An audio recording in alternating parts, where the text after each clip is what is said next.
ह्या भाजीची रेसिपी तुम्हाला YouTubeवर भरपूर बघायला मिळेल. पण माझ्या पद्धतीने मी आज जशी बनवली तशी टेस्टी रेसिपी तुम्ही आजपर्यंत बघितली नसेल. आणि ह्याला ना एकदम कमी वाटणामध्ये एवढी ना लपलपीत अशी भाजी बनून तयार होते. तुम्ही बघू शकता इथे केवढी मस्त आपली भाजी चमचमीत तयार झालेली आहे. तर चला पटकन रेसिपीला सुरुवात करूया. सर्वात पहिले आता इथे मी एका कढईमध्ये थोडंसं तेल गरम करून घेतले. त्यामध्ये उभा चिरलेला कांदा घातलेला आहे.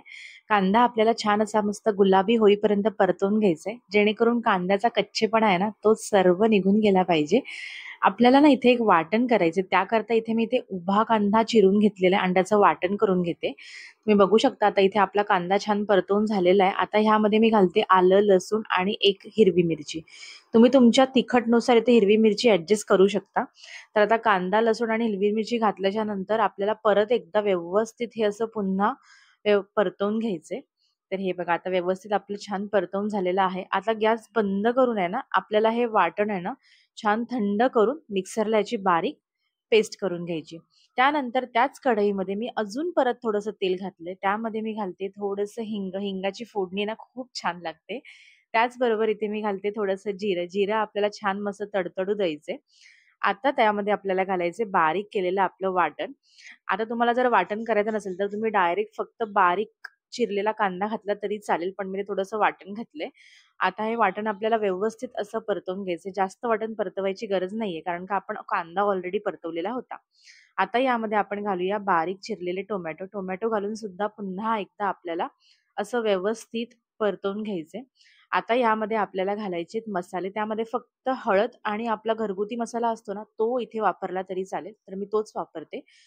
तर हा घरगुती मसाला घातल्याच्या नंतर आणि हळद घातल्याच्या नंतर आपल्याला व्यवस्थित परत हे मसाले असे मिक्स करून घ्यायचे. याला गरम मसाला पावडर वगैरे घालायची काही गरज नाहीये. आणि माझ्या मसाल्यामध्ये ऑलरेडी काश्मीरी पावडर असते, त्यामुळे कलर ऑटोमॅटिक येतो. तर एक्स्ट्रा काश्मीरी पावडर घालायची सुद्धा गरज नसते. तर हे बघा आता आपला मसाला जो आहे तो तयार झालेला आहे. तुम्ही बघू शकता. आणि मसाल्याला ना थोडंसं तेल सुटेपर्यंत असं थोडंसं परतवत राहायचंय. तर हे बघा आता मसाल्याला ना थोडं तेल सुटते. तुम्ही बघू शकता इथे. तर आता आपला मसाला बनून सुद्धा तयार झालेला आहे. आता ह्यामध्ये मी घालते बटाटे. बटाटे मी थोडेसे मोठ्या आकाराचे कापलेत आणि त्याची साल पण नाही काढली, कारण का सालीला अजून चव येते. त्याचबरोबर मी इथे घालते काळे वाटाणे. हे वाटाणे मी रात्रभर भिजत ठेवले होते आणि सकाळी ह्याला कुकरला 2 शिट्ट्या काढल्यात, फक्त थोडीशी हिंग घालून.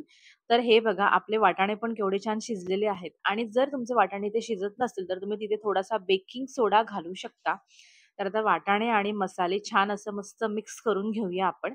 आता ह्यामध्ये मी घालते गरम पाणी, कारण का बटाटे अजून आपले शिजलेले नाहीये. त्याकरता अजून शिजायला पाहिजे म्हणून मी थोडंसं गरम पाणी घालून घेते आणि थोडंसं चवीपुरतं मीठ घालते. मीठ तुम्हाला कमीच घालायचंय, कारण नंतर आपली भाजी ना दाटसर होते, त्यामुळे ना खारटपणा वाढतो. तर मीठ स्टार्टिंगलाच कमी घाला.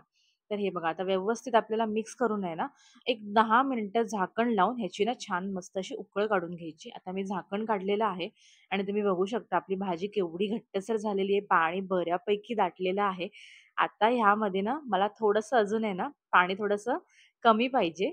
तर मी अजून हे 1 मिनिटं शिजवून घेणार आहे. 1 मिनिटानंतर मी तुम्हाला दाखवते. हे बघा आपला बटाटा आहे ना व्यवस्थित ऑलरेडी शिजलेला आहे. तुम्ही बघू शकता. एकदम चमच्याने तो सहजच तुटतोय. आता यामध्ये आपण घालूया बारीक चिरलेली कोथिंबीर. कोथिंबीर घातल्याच्या नंतर आपल्याला पुन्हा एकदा असं व्यवस्थित मिक्स करून घ्यायचंय. तर तुम्ही बघू शकता आता इथे आपली गरमागरम काळा वाटाणा आणि बटाट्याची भाजी तयार झालेली आहे मस्तपैकी. तुम्ही ही भाकरी, चपाती किंवा घावण्याच्याबरोबर मस्त छान एन्जॉय करू शकता. आणि इथे तुम्हाला खोबरं घालायचं असेल तर तुम्ही इथे ओलं खोबरं घालू शकता. त्याचं सुद्धा प्रमाण मी डिस्क्रिप्शन बॉक्समध्ये देते. 2 कांद्यांना किती खोबरं घालायचं ते. तर तुम्हाला आजची रेसिपी कशी वाटली हे मला कमेंट करून नक्की सांगा. आणि व्हिडिओ आवडला असेल तर प्लीज व्हिडिओला एक लाईक, शेअर आणि सबस्क्राईब करा, जेणेकरून मला सुद्धा मोटिवेशन मिळेल म्हणजे पुढच्या रेसिपी तुमच्यापर्यंत आणायला. तर अशा छान छान रेसिपी बघत राहा. तर चला भेटूया परत एकदा अशा छान रेसिपी बरोबर. तोपर्यंत छान छान खात राहा.